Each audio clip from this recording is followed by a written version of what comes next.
tardes. Tener la presencia del doctor Ricardo López Murphy, que como todos ustedes conocen tiene una vasta trayectoria que podemos dividirla en distintos campos, ¿no? Por un lado, el campo académico, ha formado parte como docente de varias universidades, actualmente sigue en actividad en la Universidad SEMA, donde además es parte del BOR, pero sigue dictando clase, como nos lo comentaba en la reunión previa que habíamos tenido la posibilidad de compartir con él. Como saben también, ha sido asesor de distintos organismos internacionales, numerosa producción científica, varios libros escritos, tiene también una trayectoria política más que significativa. En el año 2003 compitió por la presidencia, ha ocupado distintos cargos en el Ministerio de Defensa en su momento, en el Ministerio de Economía e Infraestructura. Actualmente es diputado nacional con mandato hasta el año 2024. Bueno, tiene muchas cosas para comentarnos. Su campo obviamente es el campo de la economía, y en este sentido a nosotros como universidad, como facultad, nos parecía sumamente relevante poder traerlo y escuchar sus reflexiones, su mirada respecto a lo que está aconteciendo en nuestro país. Y bueno, nada más, sin mayores preámbulos, me gustaría escucharlo al doctor y darle, por supuesto, la bienvenida. Muchas gracias, Ricardo, por acompañarnos en esta oportunidad.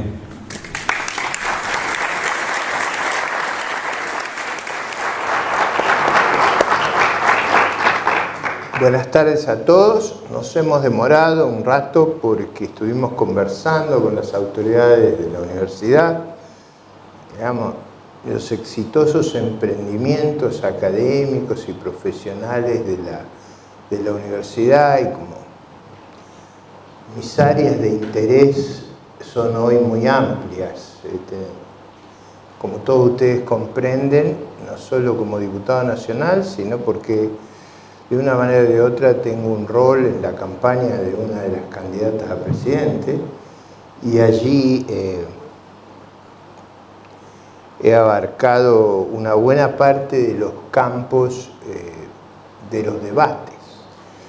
En general no me he dedicado mucho a los debates económicos, me he dedicado más a los debates sobre relaciones exteriores, defensa, seguridad, inteligencia, educación, empleo, pero mi formación académica, mi área de interés siempre ha tenido una vinculación muy estrecha con los temas económicos.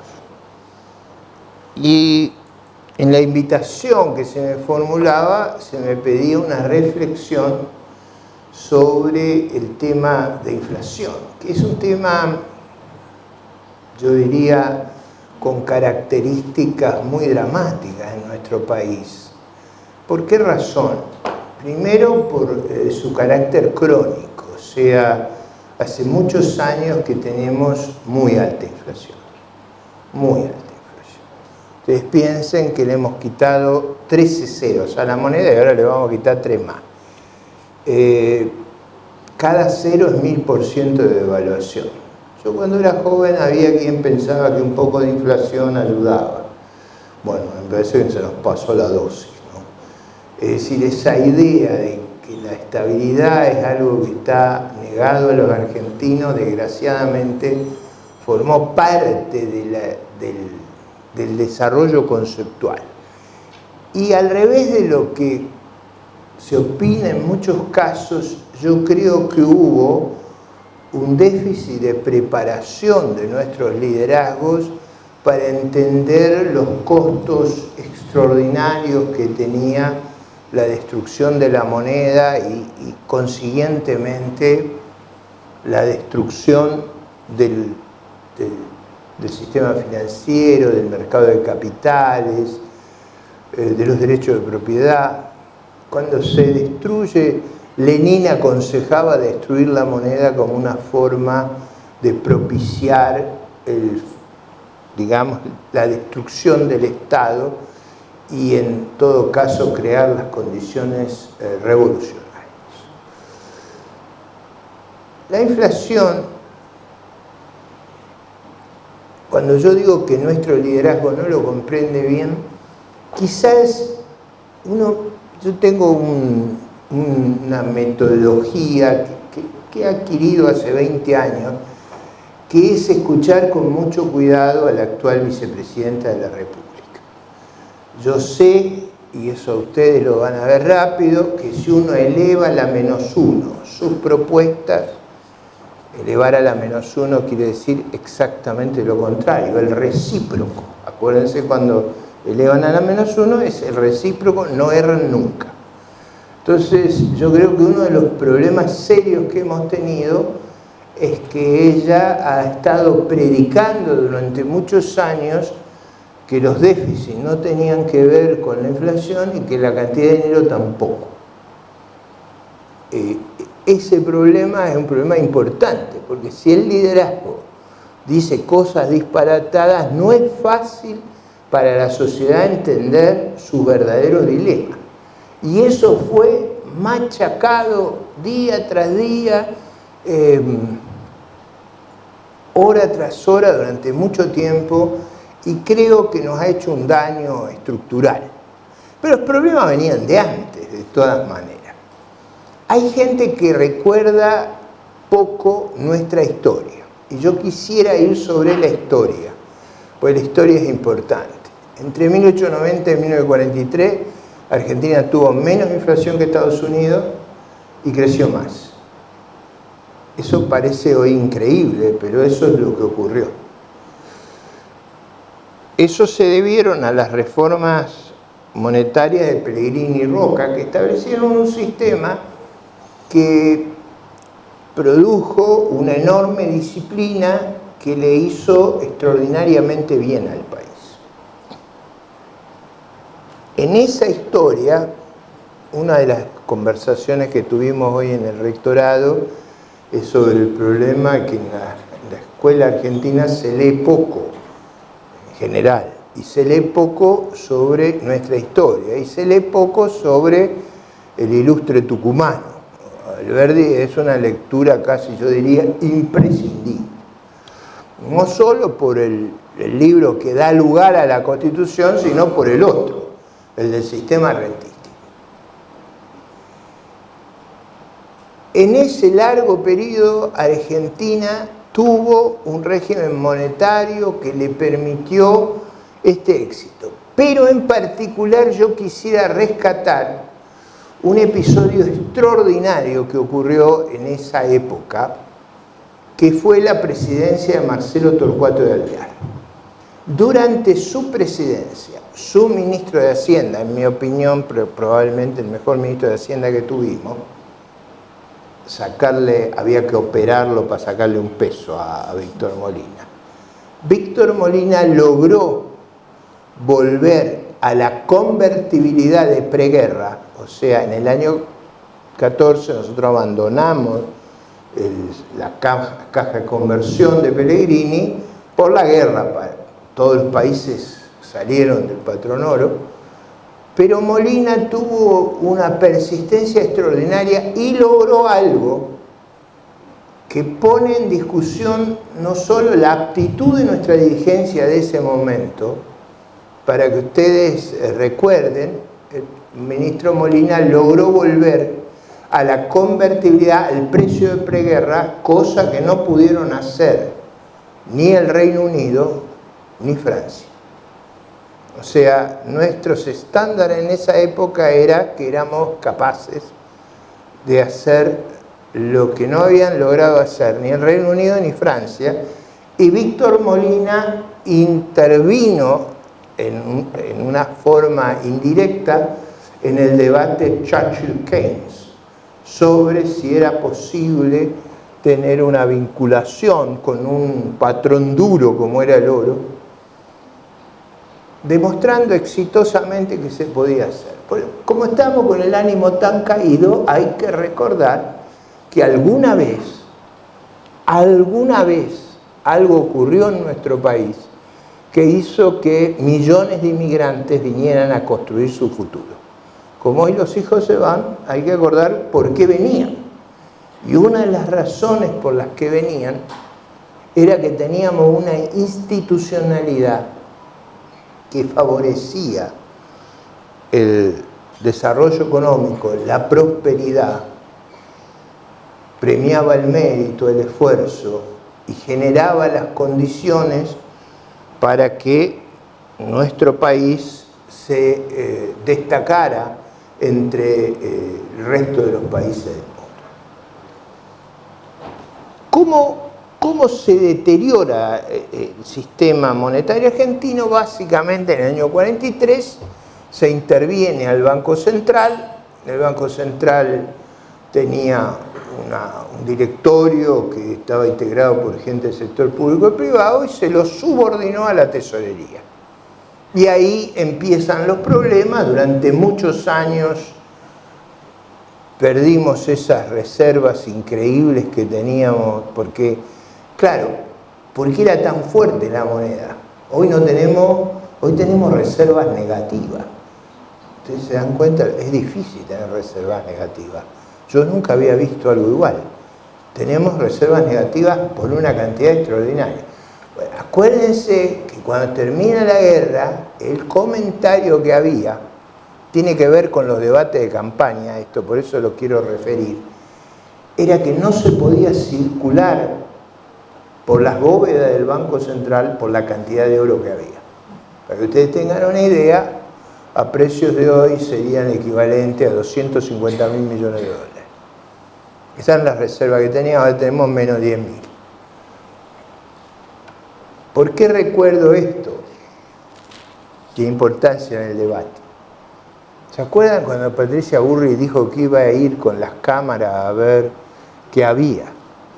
Bueno, lo que ella quería que recordáramos, no sé si fue la forma más feliz de explicarlo, era que en una época no se podía circular por el oro que había en las bóvedas y ahora no hay nada. Digo, ese punto es extraordinariamente importante.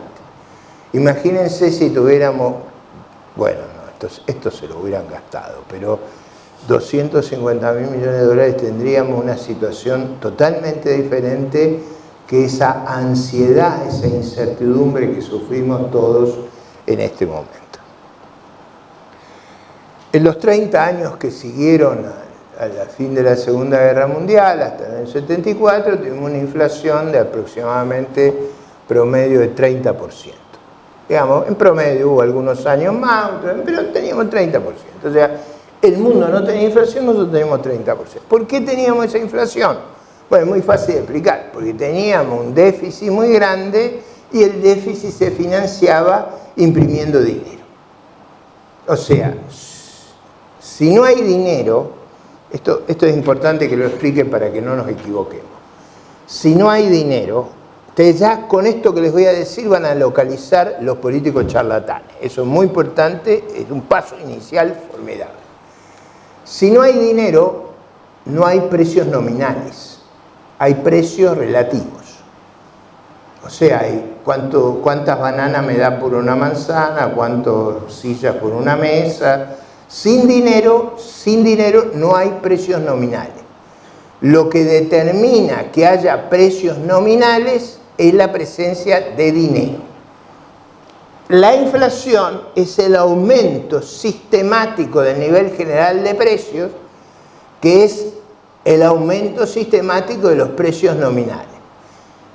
Miles y miles de oportunidades se ha probado, y es fácil probarlo, que ese aumento en la cantidad de dinero se refleja necesariamente en un aumento del nivel general de precios. Es decir, la emisión genera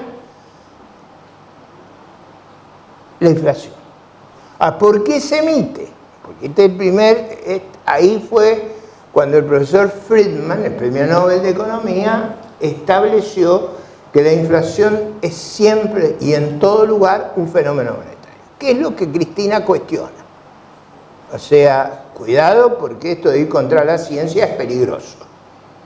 Yo siempre pienso el riesgo que corremos el día que alguien cuestione la aptitud de los pilotos en mi viaje de Aeroparque a Tucumán.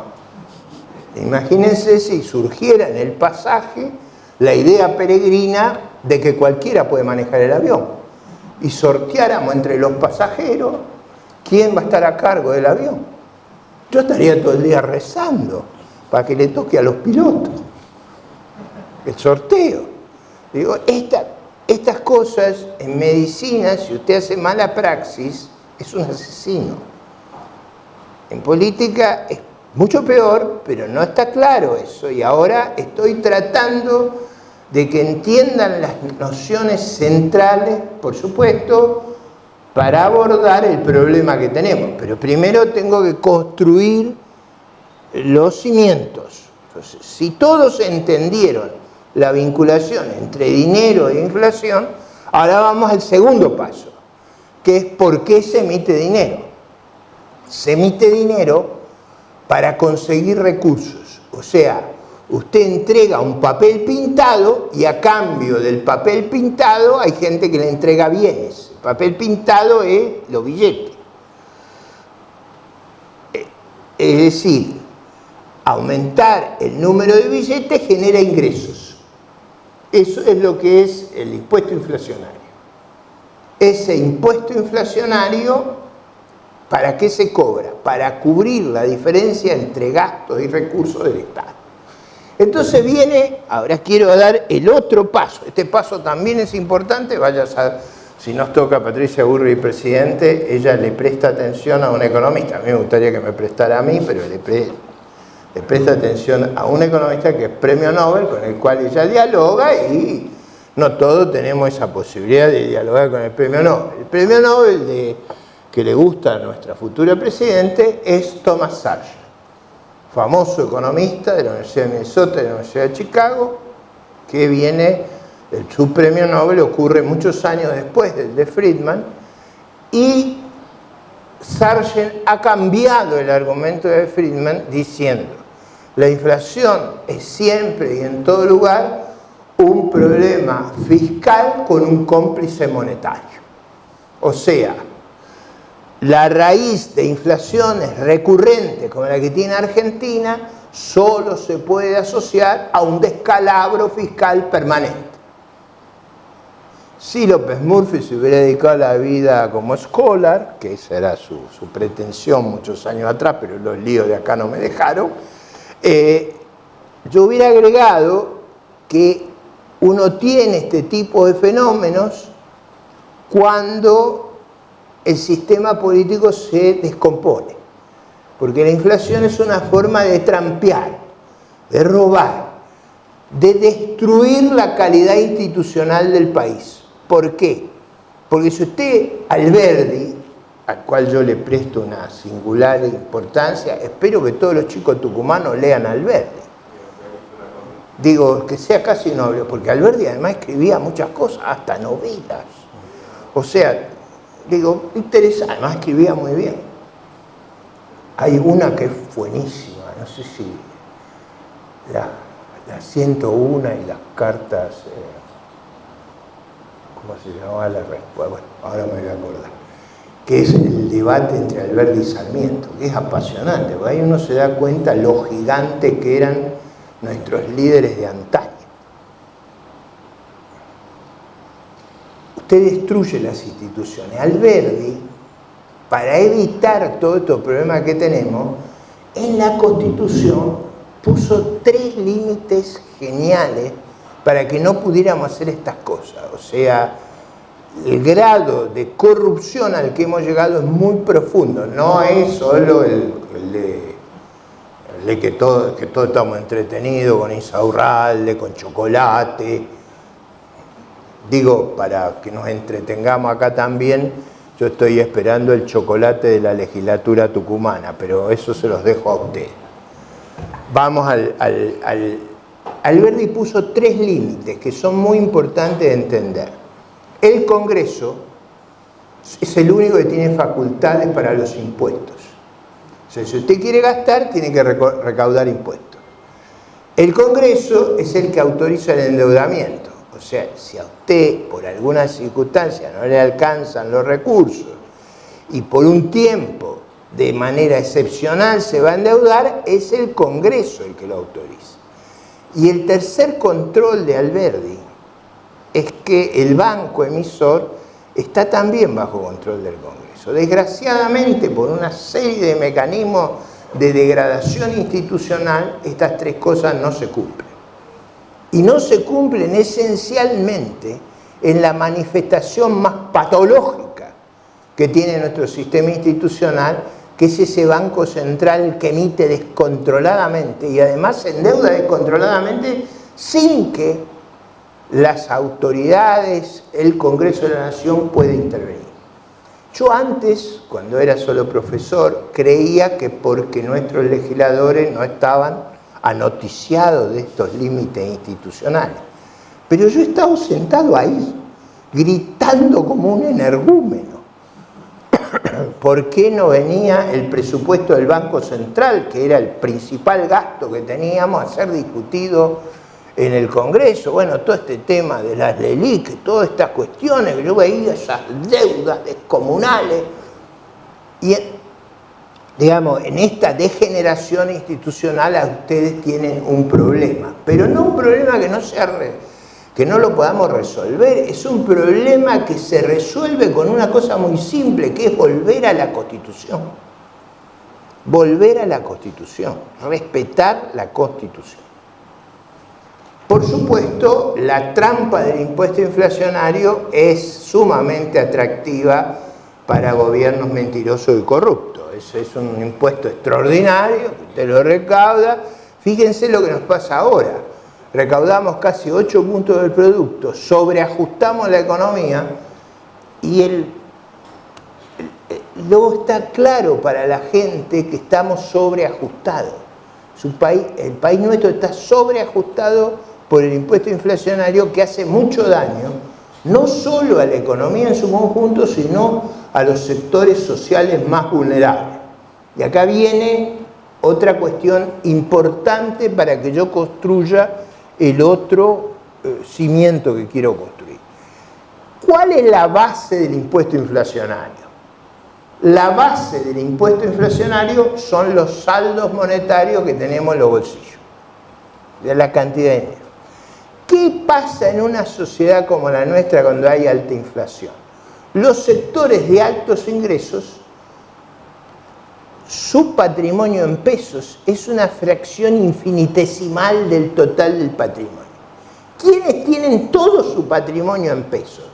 Cuanto usted más baja en el nivel de ingreso, mayor es la fracción del patrimonio que se tiene en pesos. Es decir, el impuesto actúa de una manera sumamente regresiva. Es un impuesto que transfiere la carga hacia los sectores más pobres de la sociedad. Es un perfecto hook roll. Por eso, en todos los países más avanzados del mundo, son países implacables en términos de estabilidad. Alemania, Finlandia, los países nórdicos, todos esos, Suiza, todos esos países son extraordinariamente cuidadosos en materia de inflación. Estados Unidos menos, por eso yo siempre me opongo a dolarizar, porque Estados Unidos es una moneda obesa, es una moneda mala. Para tener una idea, y para que porque después voy a abordar los debates de la actualidad, pero primero tenemos que poner los fundamentos. Recuerden, el dólar en los años 20, cuando acá estaba Víctor Molina, valía una onza de oro $20. Hoy vale $2.000 la onza de oro. Quiere decir que perdió el 99% el dólar en un siglo. Si nosotros dolarizamos, le transferimos ese impuesto a la tesorería de los Estados Unidos. ¿Se entiende eso? O sea, si uno usa la moneda de otro país, ese otro país se queda con ese ingreso. Ese es el motivo por el cual todos los países no hacen dolarización. O sea, la dolarización es un fenómeno muy patológico también. Es la demostración de impotencia, incapacidad y pérdida absoluta de confianza. Es como si yo dijera, he perdido el quicio y quiero que me pongan una camisa de fuerza y soy tan loco que en el momento de lucidez quiero que me pongan una camisa que si es posible de acero para que no pueda salir más. Hay que estar loco para eso. ¿Cómo estará nuestra sociedad de mal? Que estas ideas son populares, o sea, son debatidas abiertamente, no se sostienen mucho tiempo. Ustedes habrán visto que ya vamos por que hay como 5 planes que van a hacer en los años subsiguientes. Todo eso perdió seriedad, pero todavía hay gente que habla de eso, que habla de cosas disparatadas. Eso es lo que vine a explicar acá. Es decir, el problema de entender la inflación, su daño, su violación institucional, ahí entendemos parte de lo que hay que arreglar. Dicho esto, bueno, uno podría repasar la inflación. Ahí en el año 75 rompimos la lógica del 30% y pasamos a tener durante 15 años 3 dígitos de inflación. ¿Se acuerdan? 3 dígitos, de los cuales el primero no era la unidad. Es como ahora. Este año vamos a tener 3 dígitos, el primero no va a ser la unidad. Digo, para que se vayan preparando para el problema que tenemos. ¿Por qué ocurrió eso? Bueno, ocurrió eso por un fenómeno parecido al actual, un descontrol presupuestario extraordinario en el gobierno de María Estela Martínez de Perón, que dio lugar a la catástrofe inflacionaria que se mantuvo a lo largo de 15 años. ¿Por qué? Bueno, porque nunca nuestro sistema político pudo enfrentar con realismo los problemas que tenía. Parte por esas explicaciones esotéricas a la Cristina de los problemas que teníamos. Ustedes vieron que yo siempre cuando enseño economía, hoy le contaba a las autoridades que enseño economía, introducciones de economía, para todos pasan ahí por mí. No digo filtro, pero digamos más o menos. Actualización conceptual. En esa explicación, en el año 75 es muy parecido al problema actual. Se descalabró el presupuesto y la inflación empezó a subir, y nos fuimos a 3 dígitos y toda esa forma de ver el problema inflacionario impidió que lo enfrentáramos, porque para enfrentarlo hay que reconocer la naturaleza fiscal y monetaria del problema. Si uno reconoce la naturaleza fiscal y monetaria, el problema lo resuelve como lo resolvieron todos los países que nos rodean y nosotros no lo hemos podido resolver. Si ustedes escuchan a los presidentes uruguayos, nunca le van a escuchar los disparates que nosotros escuchamos acá todos los días. Hay un problema también de comprensión de los temas.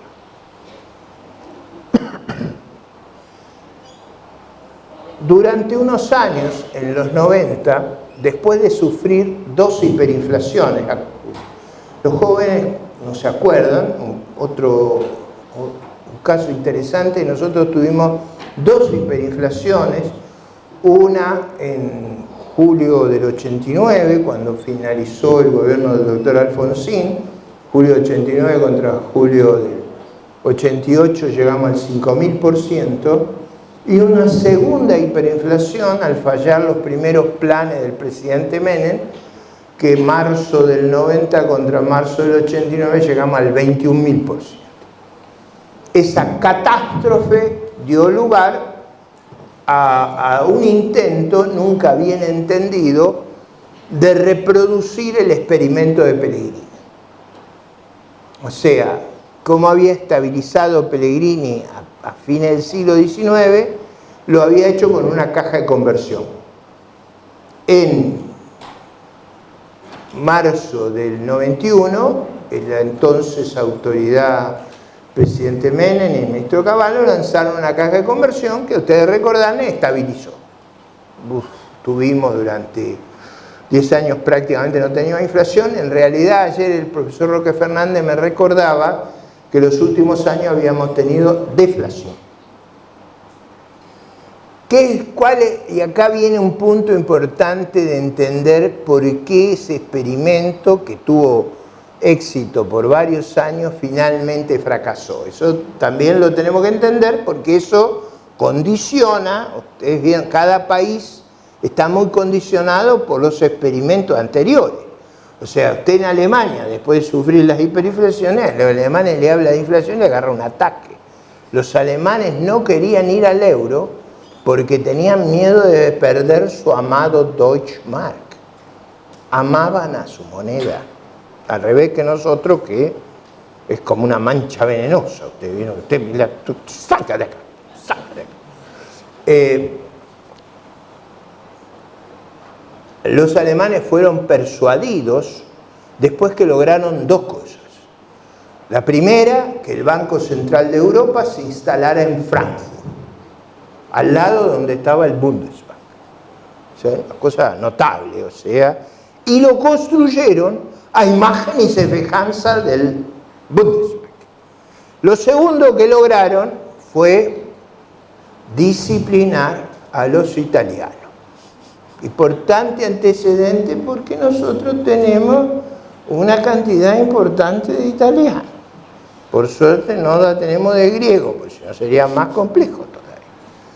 El problema de los alemanes era cómo hacemos para que los del sur de Europa se acostumbren a esta cuestión de ser disciplinados. Es un tema importante. Entonces hicieron, si ustedes se acuerdan, el acuerdo de Maastricht, que era muy importante, que ponía límites a los déficits, a la deuda, a las tasas de interés. O sea, había que, digamos, para que ustedes entiendan bien mi reflexión de esta noche, que espero que no sea pesada, trato de hacerla lo más entretenida posible, pero además yo creo, como creía el presidente Fernando Henrique Cardoso de Brasil, que gobernar es educar. Y por si me toca, los voy a ir acostumbrando a lo que va a ser algo tremendo, que va a ser explicar todos los días por qué es cada cosa y por qué no puede ser de otra manera. Digo, para prepararse sobre mis opiniones que corren desde la materia nutricional hasta la defensa nacional. Así que hoy, por suerte, no me invitaron al problema nutricional, que eso también tiene importancia. La clave, entonces, en el acuerdo europeo fue fijar esa regla. ¿Por qué la convertibilidad fracasó? O al final, después de un gran éxito, fracasó. Yo diría que hubo varios errores que son fáciles de explicar. El primer error es que habíamos reducido dramáticamente los déficits en relación al pasado, pero no en relación al régimen monetario que habíamos adoptado.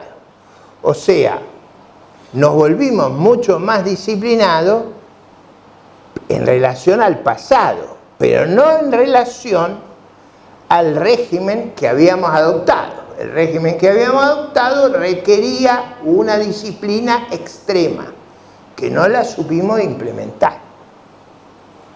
Segunda cuestión que tuvimos un fracaso, yo le doy una extraordinaria importancia a esto, si el tipo de cambio es fijo, o sea, si nosotros fijamos una variable, lo demás tiene que ser flexible. Algo tiene que ceder, ¿se acuerdan como la película? Algo tiene que ceder. O sea, si el tipo de cambio es fijo, lo otro tiene que ser flexible. Algo tiene que ser capaz de facilitar la adaptación. Y en eso, por razones políticas de la coalición que en ese momento gobernaba, no tuvo la disposición de flexibilizar el sistema laboral a la naturaleza del régimen que habíamos adoptado. Si usted no tiene flexibilidad para absorber los shocks,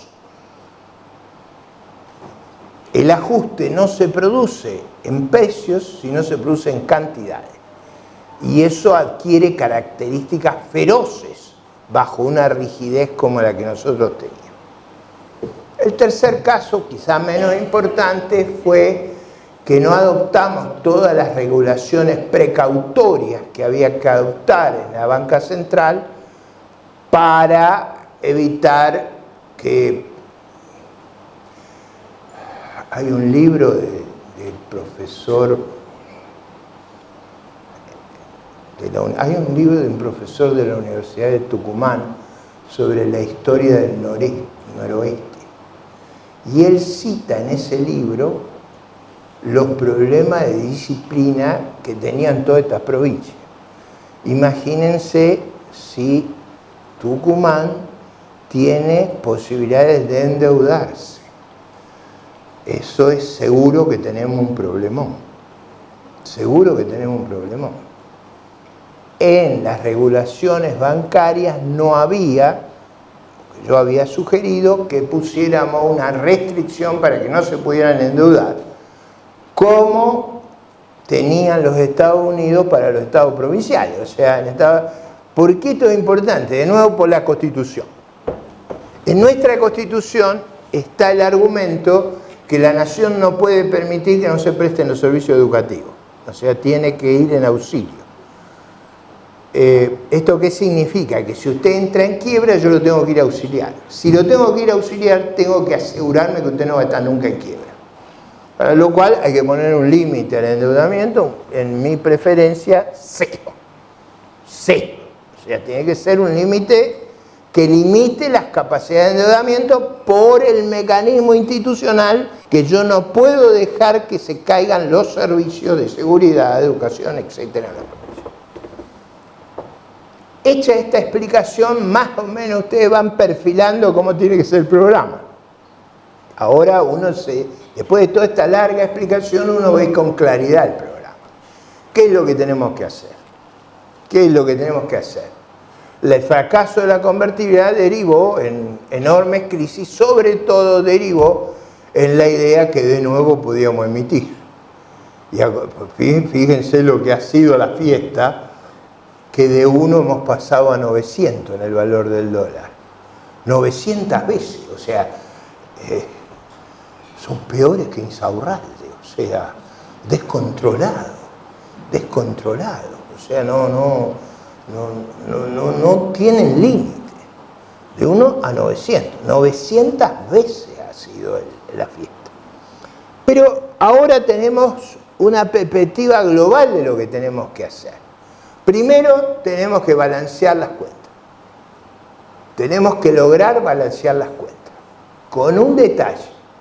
No se los puede balancear con aumento de impuestos que hagan inviable la actividad privada. Porque si hacemos inviable la actividad privada, la base de recursos desaparece. O sea, si matamos a los que producen, no tenemos recursos. Entonces lo tenemos que hacer sin impuestos, lo tenemos que hacer con baja de gasto, lo cual va a ser, es decir, es fácil hablar de esto hasta que usted empieza a cortar. Cuando usted empieza a cortar, duele, que es una cosa... Pues yo tengo experiencia sobre eso, o sea, sé lo que pasa cuando... Y era lo que yo proponía ya en marzo del 2001, era reparar una pequeña herida que había en el dedo gordo del pie para impedir que se infectara y nos agarrara gangrena y perdiéramos la pierna. Y en vez de hacer lo que había que hacer, terminamos con la gangrena y perdimos la pierna. Lo que había que hacer era una cosita así. Lo que hay que hacer ahora es una cosa enorme. Primera cosa, tenemos que balancear las cuentas fiscales, más que balancear. Lo que está hablando Patricia Bullrich es sobre el programa del presidente Lagos. ¿Se acuerdan del programa del presidente de Chile? En el año 2000, él estableció que Chile tenía que tener un superávit del 1% del PBI después de intereses. Eso a mí me parece una cosa sensata. ¿Qué quiere decir eso? Que vamos a ir bajando la deuda sistemáticamente. Bajando la deuda sistemáticamente. ¿Para qué? Para que colapse el riesgo país y tengamos espacio para invertir y crear riqueza en el sector privado. cuestión esencial a retener de esta línea argumental. ¿Qué segunda cosa tenemos que hacer? Declarar la autonomía del Banco Central, pero de verdad. ¿Cuándo no es de verdad? Como hizo el presidente Macri la última vez. ¿Se acuerdan cuando lo llamó al presidente del Banco Central el 28 de diciembre del 17? Y le cambió las metas de política monetaria delante de los demás. Eso yo nunca lo pude entender, cómo podía pasar. Si yo hubiera sido presidente del Banco Central, yo no le atiendo el teléfono al presidente. Y además lo salgo a retar por los medios, como hacía Chirac. Con Chirac, para que todos recordemos cómo son estas cosas. Chirac era presidente de Francia y había ganado las elecciones por 80%. Imagínense lo que es ganar por 80%. Yo me consideraría satisfecho si sacáramos el 50%. No digo que lo vamos a sacar, pero eso necesitaríamos para poder hacer lo que hay que hacer. El presidente del Banco de Francia se llamaba Trichet. Trichet lo retaba todos los días Chirac por indisciplinado y cuando se cansaba de Chirac retaba al Congreso de Francia. ¿Cómo habrá sido de exitoso Trichet que los alemanes lo nombraron presidente del Banco Central Europeo? Para que los alemanes crean que un francés es idóneo para manejar su moneda, es que debe ser una maravilla. Necesitamos un presidente del Banco Central, una institucionalidad monetaria como la que tiene Chile, como la que tiene Brasil. Ustedes vieron cuando el presidente Fernández fue a visitar al presidente Lula y el presidente Lula le dijo, como en esa vieja obra de teatro de Darío Vittori, los más viejos se deben acordar, era un comediante argentino, murió hace muchos años, hacía unas obras muy sencillas de teatro, pero una de ellas era que él estaba obsesionado que los yernos se querían casar con su hija para vivir de su fortuna. Entonces Vittori los recibía y lo primero que les decía, plata non hay, plata non hay. Bueno, Lula a Fernández vio que le dijo, yo te quiero mucho, somos muy amigos, plata acá no hay. Y el presidente del Banco Central de Brasil dijo, plata no podemos darle y si pudiéramos tampoco se la daríamos. Digo para puntualizar el hecho. Nosotros necesitamos una autoridad monetaria independiente. Y esa combinación de una autoridad independiente y un fisco saneado en las provincias, o sea, hay que asegurarse que todo el mundo entra en el mecanismo disciplinario. En esas condiciones vamos a estar en aptitud de abatir la inflación luego de un periodo en el cual habrá que hacer sinceramiento y saneamiento. No se puede estabilizar sin antes sincerar. Sincerar quiere decir todo lo que está oculto, ponerlo sobre la superficie, hacer el saneamiento de los desequilibrios y luego lanzar la estabilización, que tiene que ser de tal envergadura y tal magnitud que los argentinos crean dos cosas. Y esa es la clave del problema. La primera, que no hay mejor moneda que la nuestra, que le va a producir envidia a Pellegrini. Esa es la figura que yo tengo en la cabeza, envidia a Pellegrini. Los nuestros no creen que esto es posible, pero eso es necesario. La segunda condición decisiva es como la de los alemanes a los griegos y a los... Entre paréntesis, para ser un poco más simpático, los griegos, para evitarse estos esfuerzos de estabilización, habían votado un plebiscito si tenían que hacer el ajuste fiscal o no. Y ganó el no 80-20. Todos decían, no queremos, nosotros no queremos saber nada. Entonces se fueron a ver a los ministros de Hacienda de Europa y le dijeron, mire, hemos ganado el plebiscito 80-20, que nosotros no nos hacemos cargo de nuestro problema.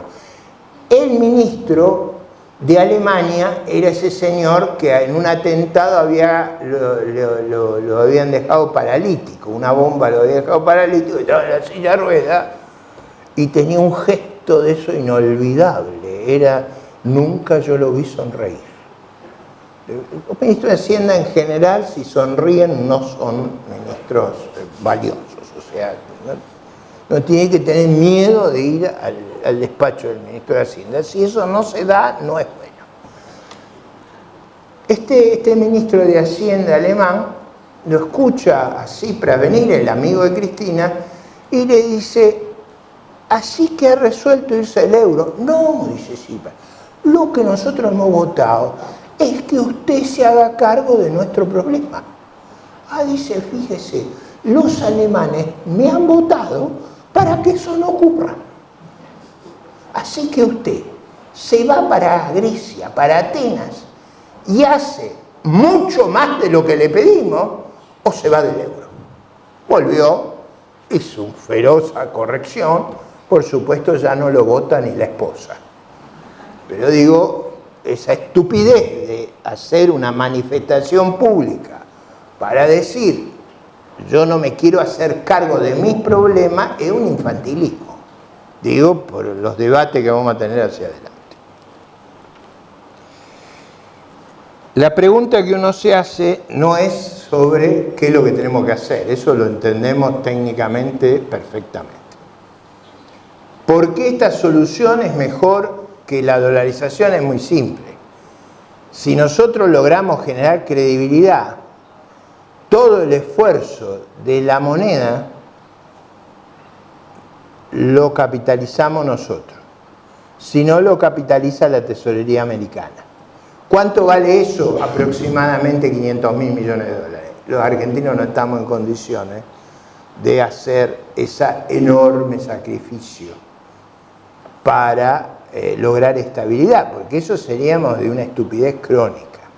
¿No? Tenemos que crear la institucionalidad que nos obvia a hacer ese punto y probablemente tengamos una experiencia como la del 45, 43, cuando ese comentario de que no se podía caminar por las reservas que teníamos, o sea, las columnas de oro que había ahí guardadas.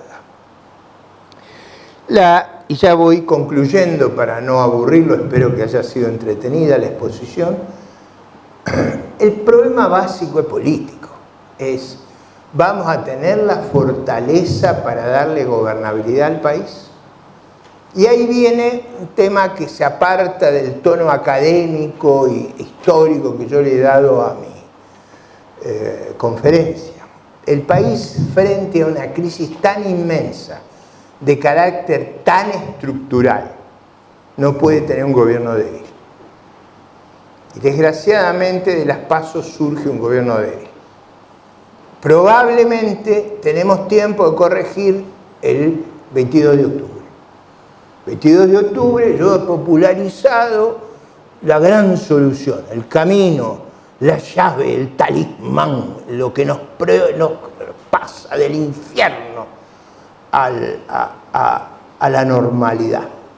Ese talismán crucial es cómo nuestra ciudadanía vota. Yo he estado explicando, no siempre me han escuchado, que si usted toca otra boleta que la de Juntos por el Cambio, se electrocuta. No digo esto sí, esto es una componente importante de entender. Usted toca y electrocuta. ¿Y por qué se electrocuta? Porque asegura que tengamos un gobierno débil. Y un gobierno débil no puede afrontar una reforma de la magnitud que he explicado.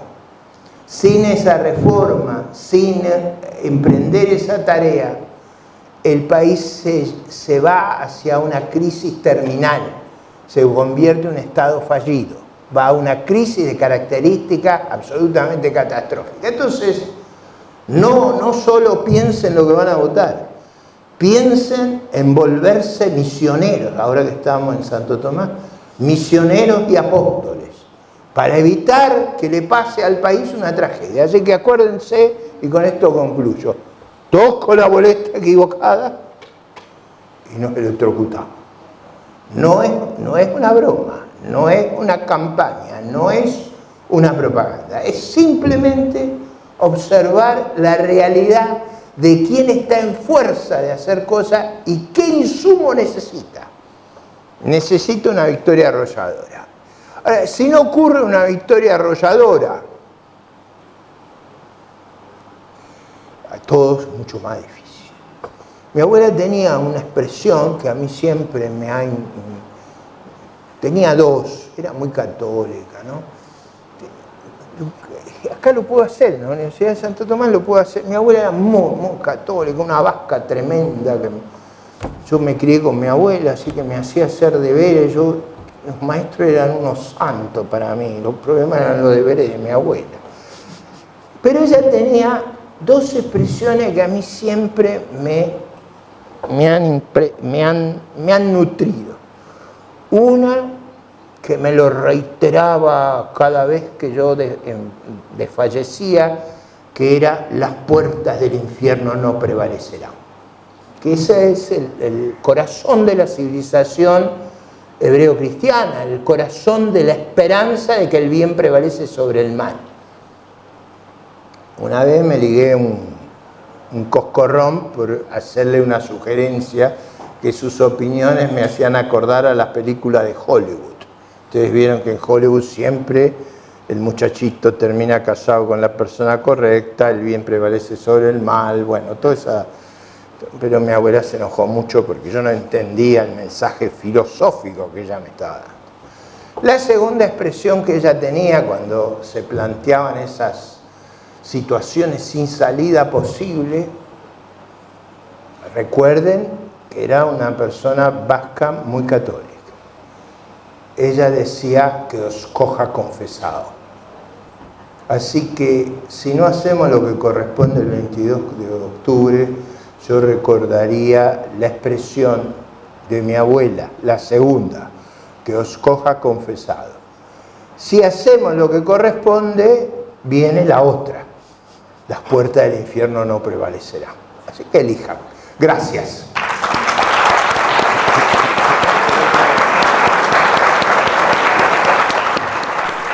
Muchísimas gracias, Ricardo. Bueno, nos acompaña también en la mesa el licenciado Gustavo Balber, que representa la Fundación Federalismo y Libertad, que aprovecho también para agradecerle la posibilidad de tenerlo acá, Ricardo.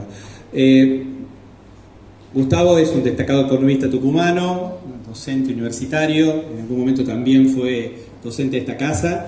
Gustavo, me gustaría escuchar una primera reflexión tuya respecto a la exposición que dio Ricardo, y seguramente a partir de dicha reflexión habrá alguna consulta que también podrás hacerle a Ricardo. Sí, buenas noches, muchas gracias, Víctor. Es un pequeña reflexión y de ahí pregunta. La reflexión es sobre el tema de rescatar la Constitución. Simplemente recordar, nuestra Constitución dice no solo que a la deuda la autoriza el Congreso, sino que la deuda es solamente para emergencias o para empresas de utilidad nacional, que uno entendería grandes obras de infraestructura, no para pagar sueldos. Al mismo tiempo pone que el Congreso es el que fija los impuestos, y lo pone en el artículo 17 de la Constitución, que es el de los derechos de propiedad privada. Está diciendo: guarda con subir mucho los impuestos, porque los impuestos pueden violar la propiedad privada. Y además dice la Constitución que el Congreso tiene que cuidar el valor de la moneda. ¿Qué le está diciendo la Constitución al gobierno? No gastes mucho, ten un presupuesto prudente, porque no se puede tomar deuda para cualquier cosa, no se puede subir los impuestos de cualquier manera. Respetar la Constitución es tener en cuenta eso: política fiscal y política monetaria prudente. En ese marco sí va una pregunta. Ricardo mencionó el tema de la independencia del Banco Central. Ahora, ¿cómo se la logra? Porque hay una carta orgánica del Banco Central que dice que al directorio del Banco Central lo propone el presidente de la Nación, pero lo aprueba el Senado. Y para desplazar a un miembro del directorio lo puede hacer el presidente de la Nación previo informe de una comisión bicameral del Congreso. Dado eso, que suena a que el Banco Central es independiente, ¿por qué no es independiente en la realidad? ¿Qué habría que hacer como mecanismo formal para lograr esa independencia. Yo coincido con esa descripción e interpretación de nuestra Constitución. Es decir, cuando nosotros decimos volver a las instituciones es un mensaje muy importante. Es eso, es volver a las instituciones. Pero yo diría, la Carta Orgánica que necesitamos hay que modificarla de manera de asegurar la autonomía. Hay que nombrar, con acuerdo del Senado, a todos los directores, no nombrarlos en comisión como se los ha estado nombrando. Y hay un problema ahí importante, muy importante, que es la deuda del Banco Central. En todos los países del mundo, los bancos centrales tienen patrimonio neto positivo. El nuestro, entre otras de las paradojas, el Banco Central nuestro tiene una inmensa deuda y no tiene recursos. ¿Cómo? Fíjense qué mal pensada está esta institucionalidad. ¿Cómo puede pagar el Banco Central su deuda? Emitiendo. O sea, nosotros es como si tuviéramos el cuerpo de bomberos a cargo de piromaníacos. Es muy importante este concepto. Nosotros tenemos un diseño institucional que está pensado por los enemigos de la patria, por los enemigos, porque es un diseño que necesariamente lleva al problema que tenemos. En ese proceso de estabilización que hay que hacer, el problema que hay que resolver es la deuda del Banco Central, además de lograr la autonomía. ¿Cómo se resuelve eso? Bueno, en realidad Chile y Uruguay tuvieron deudas en los bancos centrales mucho más grandes que la que tiene nuestro Banco Central. Nuestro Banco Central no tiene una deuda muy grande. Lo que tiene es que hay una desconfianza inmensa que hace que todo sea inmanejable. ¿Cómo se resuelve eso? Es importante el famoso tema de las LELIC. ¿Qué es lo que hay que hacer? Hay que convertir las LELIC en lo que nunca debieron dejar de ser, en deuda de la tesorería, y devolverle el patrimonio neto al Banco Central.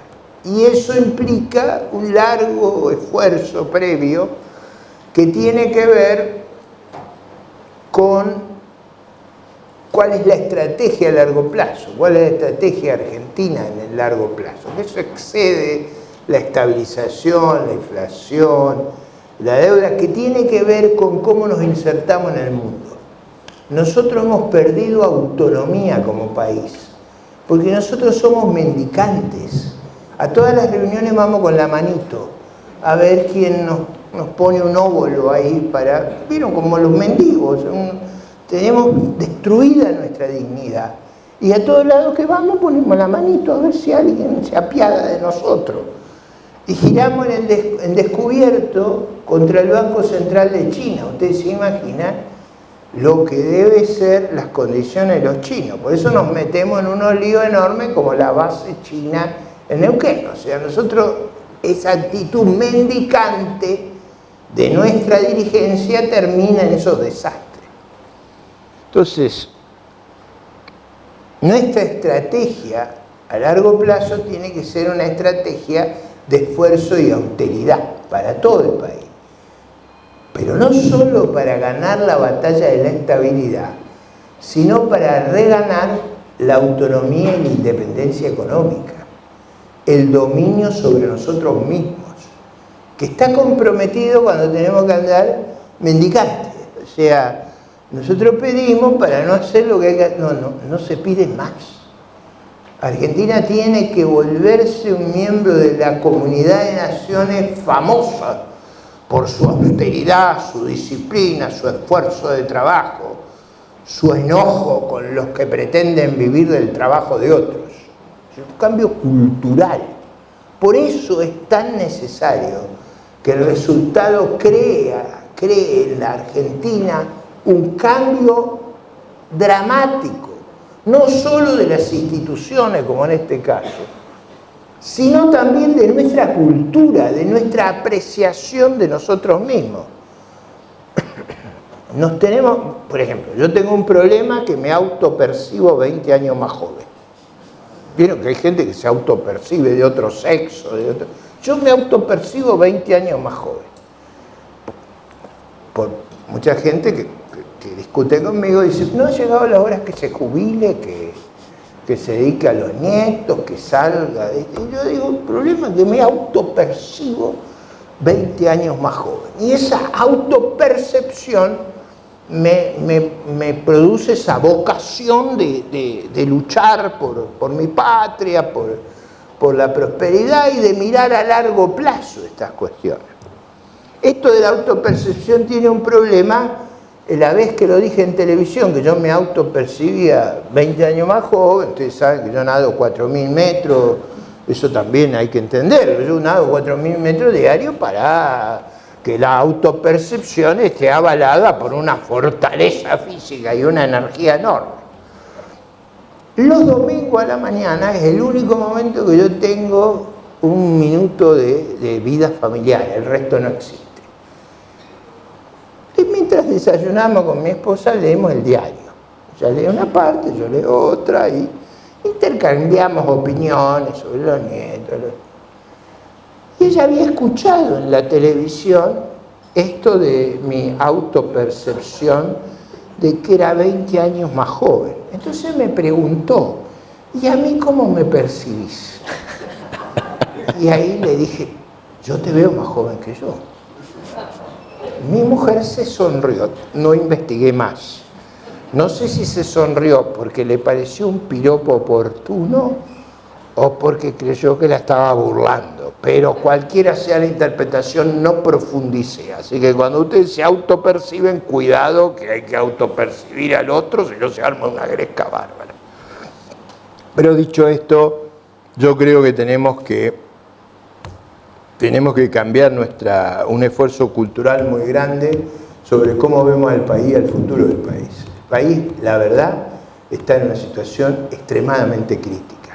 No solo por las variables económicas, por la criminalidad, por los riesgos de no poder defender sus recursos, en un mundo dominado por el crimen organizado, está en un estado de vulnerabilidad extrema. Un riesgo que corremos si no enfrentamos los problemas es que Argentina se vuelva un estado fallido. Y ese es el verdadero riesgo. Y ahí vuelvo al electrocutado. O sea, acuérdense, el problema de electrocutarse. Eso, uno cuando se electrocuta se muere. Y eso es importante retenerlo. Así que yo coincido que tenemos que hacer en el paquete inicial que el nuevo gobierno tendrá que lanzar, debe ir la reforma a la Carta Orgánica, tenemos que nombrar un directorio y un presidente que no se anime Patricia Burri a llamarlo. O sea, es en esos términos. De los otros yo no hablo, yo hablo de lo que yo apoyo. Ella tiene, y con esto voy concluyendo, ella tiene, una de sus lecturas es sobre Adenauer. ¿Vieron? Cuando se acuesta lee sobre Adenauer. ¿Por qué lee sobre Adenauer? Porque ella está mirando qué país se recuperó de crisis extraordinarias.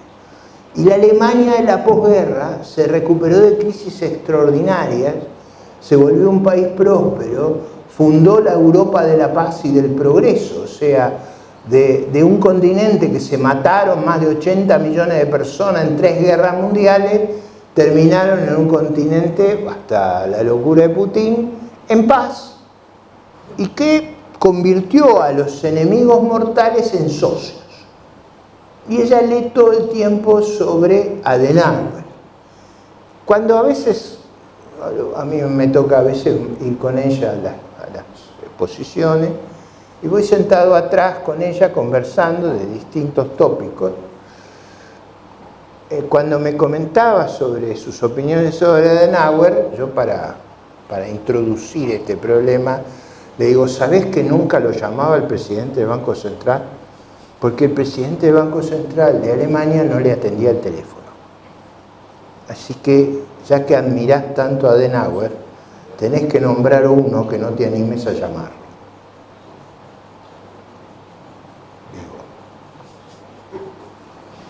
Es así que... Gracias.